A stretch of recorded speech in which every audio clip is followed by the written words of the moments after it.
Dewan Pimpinan Nasional Perhimpunan Advokat Indonesia, Rumah Bersama Advokat, menggelar halal bihalal dan sekaligus peluncuran buku bertajuk David versus Goliat ketika advokat Yap Tian Hin menghadiri sistem peradilan pidana belum terpadu.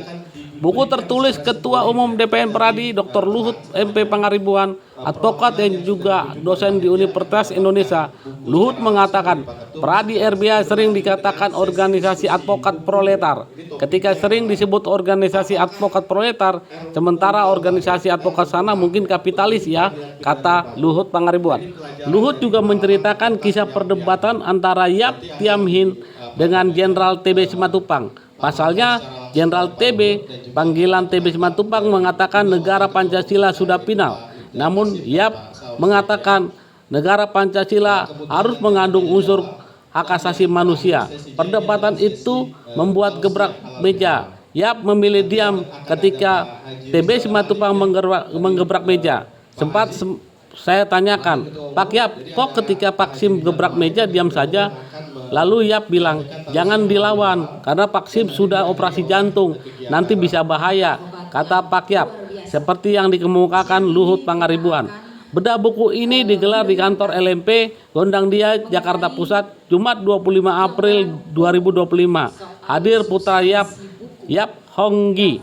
Dalam bedah buku hadir pembicara Luhut Pangaribuan dan pembahas Wakil Ketua Umum DPN Peradi Saur Siagian dan Ibdal Kasim yang juga mantan Ketua Komnas HAM. Yang merupakan juga penulis dari buku ini. Kami persilahkan kepada Pak.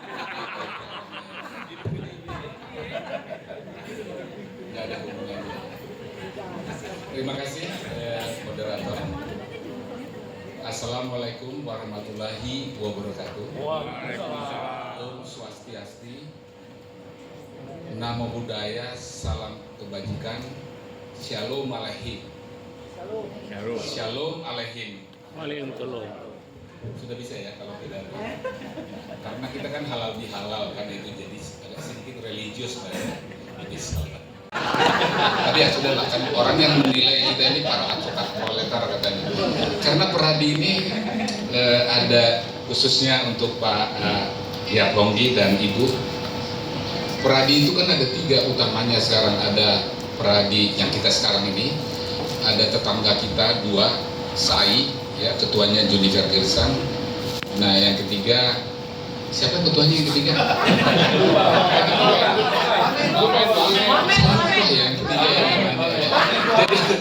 Udah maaf ya, lupa yang ketiga itu. Jadi jadi dia bilang, oh kalau yang itu advokat proletar. Jadi mungkin di sana kapitalis barangkali. Baik, hari ini kan ada 2 acara kita, yaitu halal 3 ya malah ya, halal bihalal, peluncuran buku, nanti kan ada diskusi. Tapi sebelumnya saya akan sampaikan dulu, ini gedung siapa kan di bawah?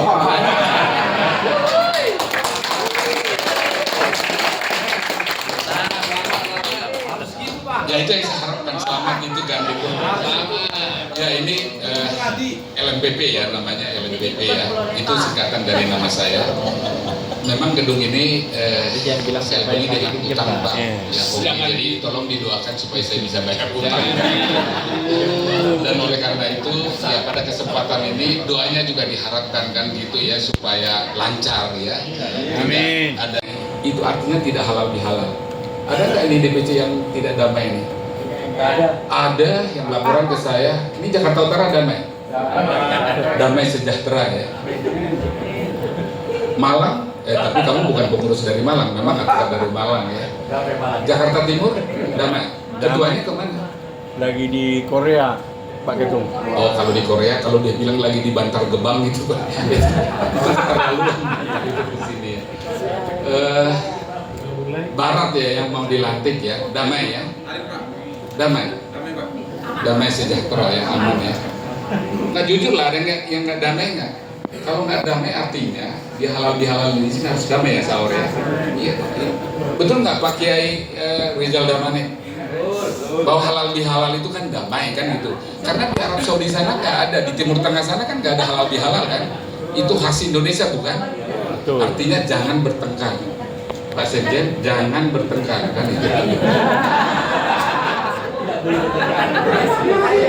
Nah lebih lanjut yang berkaitan dengan halal bihalal nanti bisa urusan Pak Kiai Haji Jaga Manik lah ya. Nanti kompetensinya lah, bukan kompetensi saya ya. Nah kompetensi saya tentang buku ini. Ya, jadi memang dia jangan sangat bijaksana juga. Jadi pernah suatu ada pertemuan, ada TB Simatupang Jenderal yang jalan yang terpanjang itu. TB Simatupang waktu itu berbicara tentang Pancasila. Intinya bahwa Pancasila adalah yang merekatkan kita yang berbeda-beda, ya ya sih betul kan. Terus Pak Yap interupsi ngomong hak asasi katanya, HAM kan gitu. Tanya Luhut kan kira-kira begitu. Pak TB kan temperamental juga kan, saya kata yang mengenal TB semua itu banting meja, keras gitu kan, dibanting meja, saya nggak peduli apa pendapat orang. Saya tentang Pancasila itu teguh. Karena dengan Pancasila itu saya bisa ngomong dengan Mukti Ali, dengan siapa itu dia ceritakan. Pak yang dia nggak jawab. Artinya berbeda dengan karakter yang saya tahu kan gitu loh. Kalau beradu pendapat kan kemudian istirahat kan.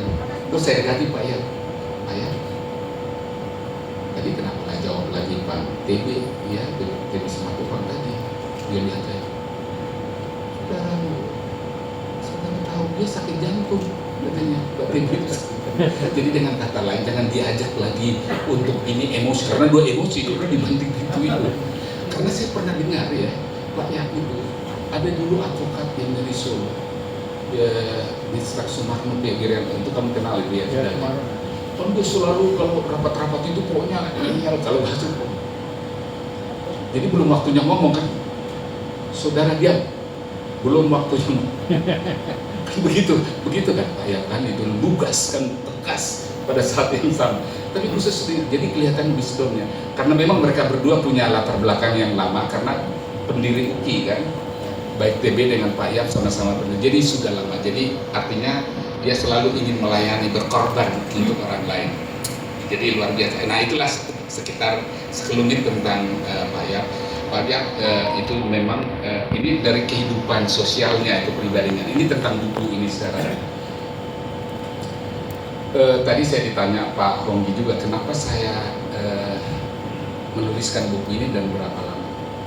Saya terus terang saya tersentak ya membaca proceeding yang diterbitkan Pradin yang merupakan bagian yang kedua dari buku ini. Jadi Pradin dulu menerbitkan hanya proceedingnya tanpa ada proyeksi analisa atau analisa.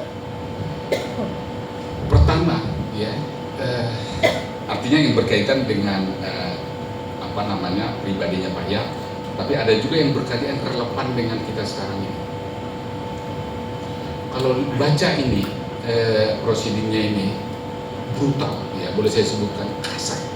Makanya yang disebutkan David and Goliath kan gitu ya, orang gede itu lawan orang kecil. Karena yang dilawan itu Jenderal Polisi Marjaman sama Jaksa Tinggi BRM Simanjuntak. Jadi Pak Yap dalam pledoinya bilang begini, ini perkara atau menjadi perkara karena tidak mau diperas. Kan mau diperas Jaksa Tinggi dan polisi itu kira-kira intinya di dalam pledoi.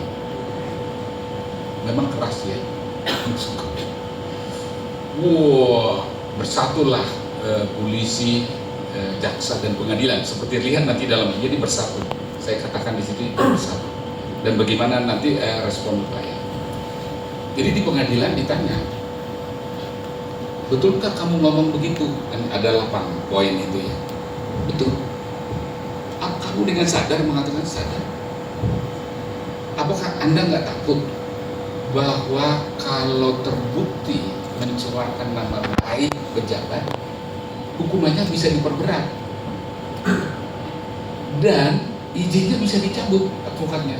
Nah, ini kata-kata yang perlu dipegang saya kira nih para advokat proletar yang ada di sini. Dia bilang begini,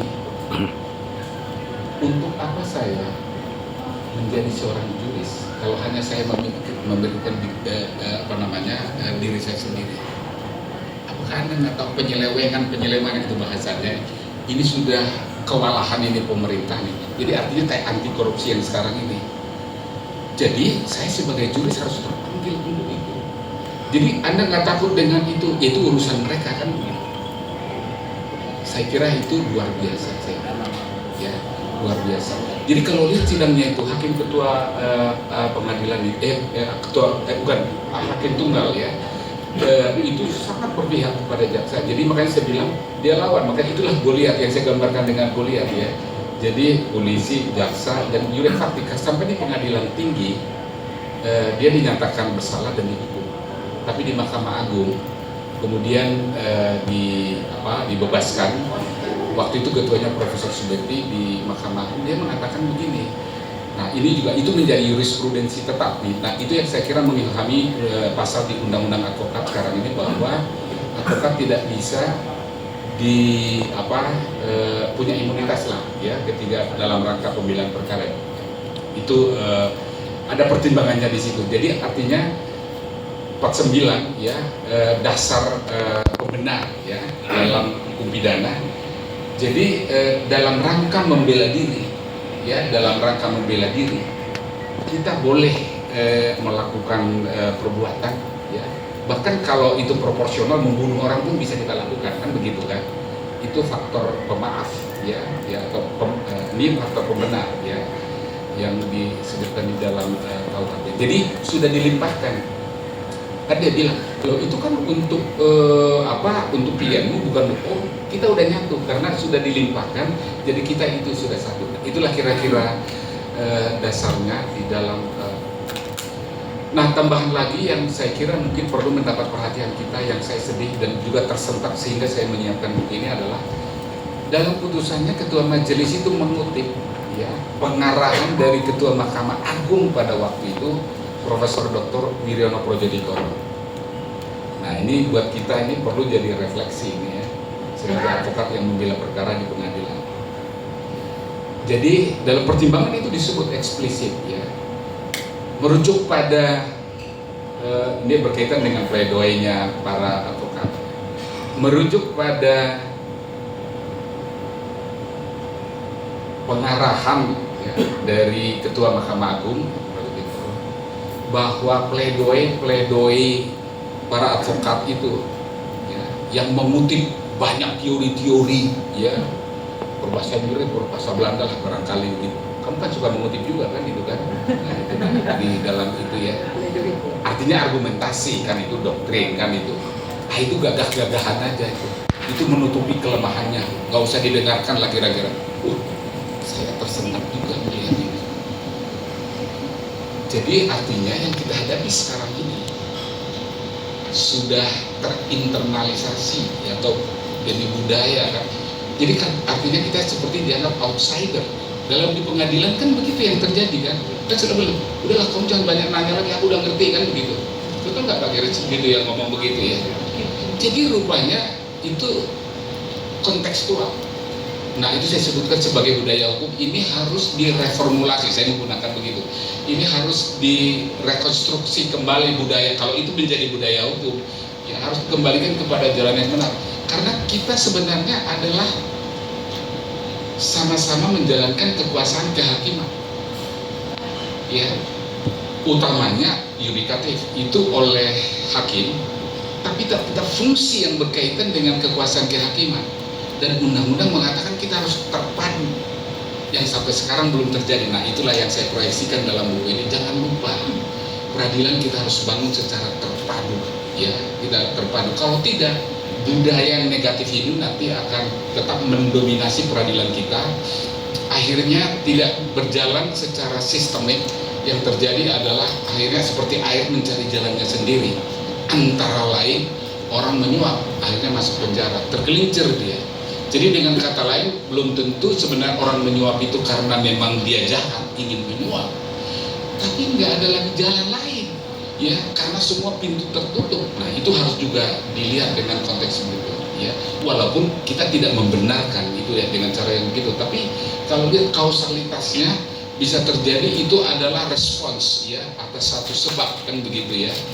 Nah jadi oleh karena itu intinya yang ingin saya katakan di dalam buku itu, nanti barangkali nanti kita diskusikan keterpaduan itu, karena konteksnya kan sekarang kita lagi menghadapi pembicaraan atau pembahasan RUU KUHP yang nampaknya tidak merespon ini, maksudnya keterpaduan itu, karena yang terjadi adalah kesannya adalah pesanan-pesanan kekuasaan, kewenangan, misalnya kewenangan polisi, kewenangan jaksa kan gitu, tanpa melihat pendekatan secara sistemik. Jadi membagi-bagi kewenangan aja, tapi tidak pendekatan sistem. Padahal Undang-Undang Dasar 45 yang diturunkan Undang-Undang Kekuasaan Kehakiman, peradilan itu harus terpadu. Jadi kalau terpadu, secara sederhananya misalnya adalah yang sangat sederhana adalah itu harus ditempatkan dalam satu undang-undang.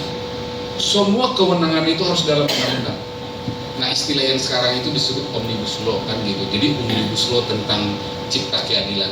Tapi pertanyaannya apakah itu mungkin ya? Tapi rasanya sih sulit ya, karena ini kan bergantung pada politik hukum. Saya kira itu sekedar pengantar, karena nanti lebih jauh lagi kita nanti akan bahas. Ya, sekian dan terima kasih. Bapak Ibu yang terhormat, pertama saya ucapkan terima kasih dan penghargaan yang setinggi-tingginya kepada Pak Luhut untuk mengangkat kembali kasus yang dialami ayah saya. Yang Pak Luhut itu adalah salah satu dari satu atau dua advokat idealis yang di rumah selalu disebut-sebut oleh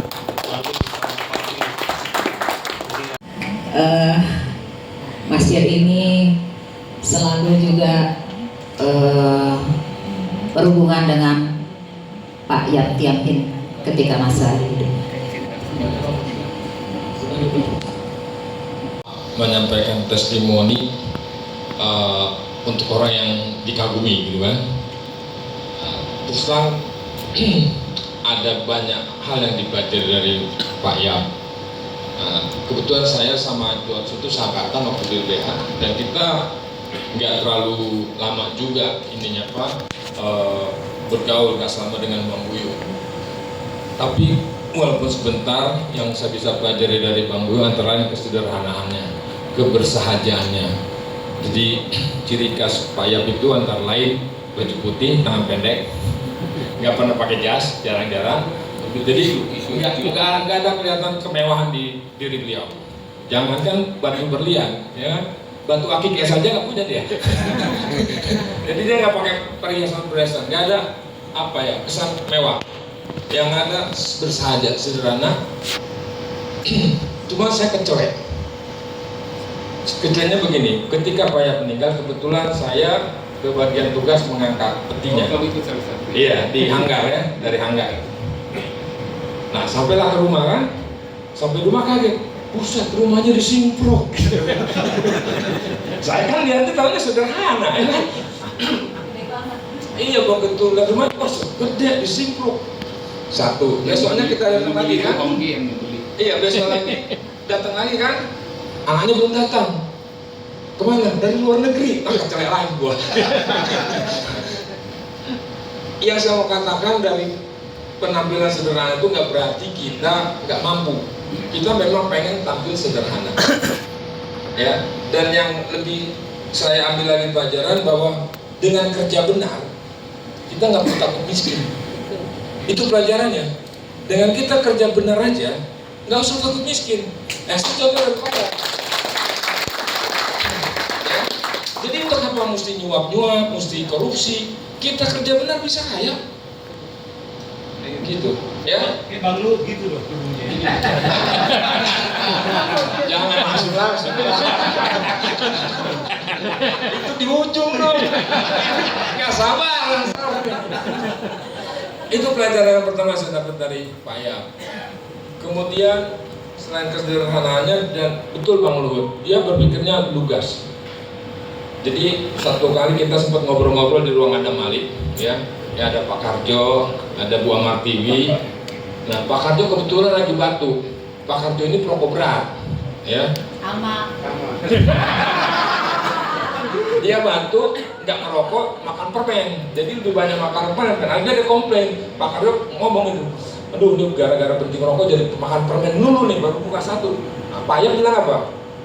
Ya gampang kalau berhenti ngerokok. Gimana kita tanya kan? Ya gampang, gak usah ngerokok. Pada saat itu kita semua ketawa karena berpikir, ya kalau nggak ngerokok ya berhenti ngerokok. Apa kamu nggak ngerokok ya berhenti, gak usah ngerokok kan gitu. Tapi saya pikir-pikir itu jawaban yang lugas. Artinya apa? To the point. Jadi kalau ibaratnya saya ambil ilustrasi, Pak warnanya apa? Dia akan bilang hijau. Dia nggak akan bilang bukan warna mawar merah, bukan warna batang mawar, tapi daun mawar. Nggak gitu, hijau. Nggak muter-muter. Jadi langsung ke poinnya.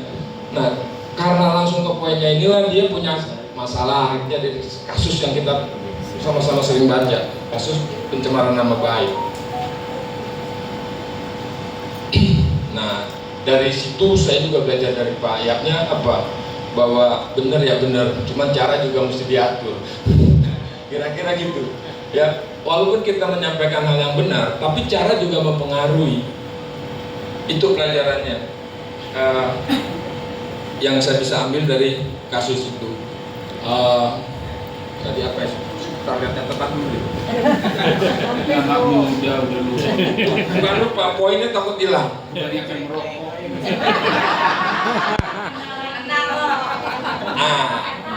Bukan, maksudnya biar poinnya nggak hilang nih, karena saya coba bikin runtut. Oke, jadi kasus pencemaran nama baik, dan kemudian dari kasus itu sebenarnya saya jadi ingat ketika ngobrol-ngobrol lagi sama Pak Ayap, ya soal hukum, ada soal kasus yang lagi apa istilahnya banyak diberitakan orang pada waktu itu. Nah, kesimpulan saya Pak Ayap ini membangun pemahaman tentang hukum, bahwa hukum itu dibangun atas dasar nilai-nilai etis dan akal sehat. Jadi nggak ada itu hukum kalau dia nggak mengandung nilai-nilai etis, apalagi bertentangan dengan akal sehat. Makanya dia berani, makanya dia nggak pernah ada keraguan untuk mengatakan A itu A, karena didasari pada nilai-nilai etis yang diyakini dan akal sehat. Boleh dilihat dari argumennya ketika melakukan pembelaan. Ya, yang tadi saya sempat nonton di YouTube, kali ini Pak ini yang cerita.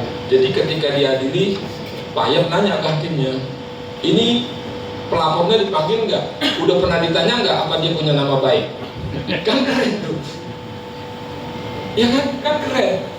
Logik, common sense. Orang dituduh mencemarkan nama baik, sementara apakah orang itu yang merasa tercemari punya nama baik? Common sense, gitu. Jadi di sini kita, apalagi sekarang kita banyak ngadapin tekanan yang sangat kuat sekarang ini, apalagi legal dengan dasar menghalangi penyidikan. Tadi singkat cerita, karena tadi dari kasus tadi kita punya contoh putusan yang menimbulkan hak imunitas advokat dan kemudian jadi bagian dari undang-undang advokat. Nah, cuma masalah sekarang yang kita hadapi adalah hak imunitas kita itu lagi digerogoti dengan pasal 21 menghalang-halangi penyidikan. Ya kan? Sepanjang kita tadi ada dasar nilai etisnya dan akal sehat, saya pikir kita pun bisa selantang Pak Ayap. Kita pun tidak akan mundur, dan semangat Pak Ayap untuk mengatakan yang benar itu benar. Kalau kita atas dasar nilai etis dan make sense, kita semua bisa jadi seperti Pak Ayap. Tanpa ada hal yang harus ditakutkan. Bahwa resiko karena cara kita nggak diterima, sebetulnya orang itu punya kekuasaan, dia gunakan kekuasaan untuk menunjukkan kekuasaannya. Bukan menunjukkan kebenaran, tapi untuk menunjukkan kekuasaannya, kita bisa lawan. Dan menurut saya, buku Bang Dut ini sangat bermanfaat buat kita pengacara, advokat-advokat yang belum kenal Pak Yap atau tidak tahu kasusnya Pak Yap, dan ini cukup menginspirasi. Pesan saya sesudah diterima, jangan nggak dibaca. Terima kasih ya, itu aja.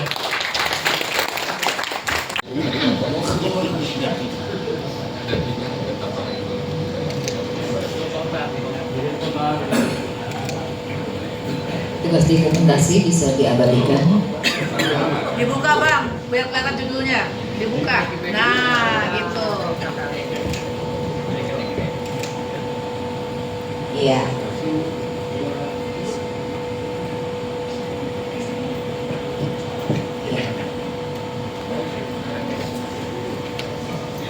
Selanjutnya kepada Dewan Kehormatan Bapak John P. Ini pesannya itu berlaku nggak baca gitu ya tadi ya.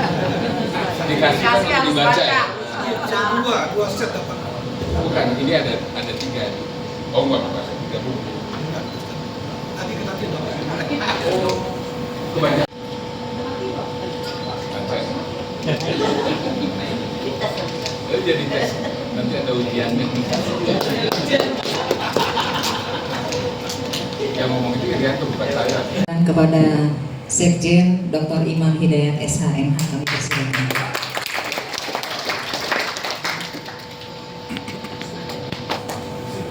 Juga pesannya sama ya, baca ya. Nanti ada ujian. Ujiannya di Bromo aja.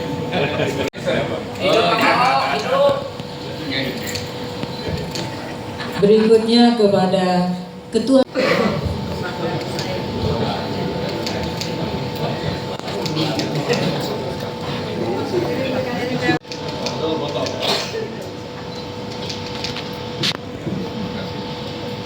Bukunya.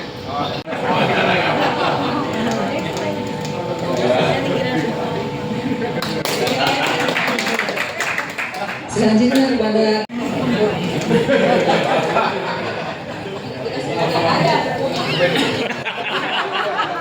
Buka tiga-tiganya aja ya, kelihatan. Akan segera. Segera.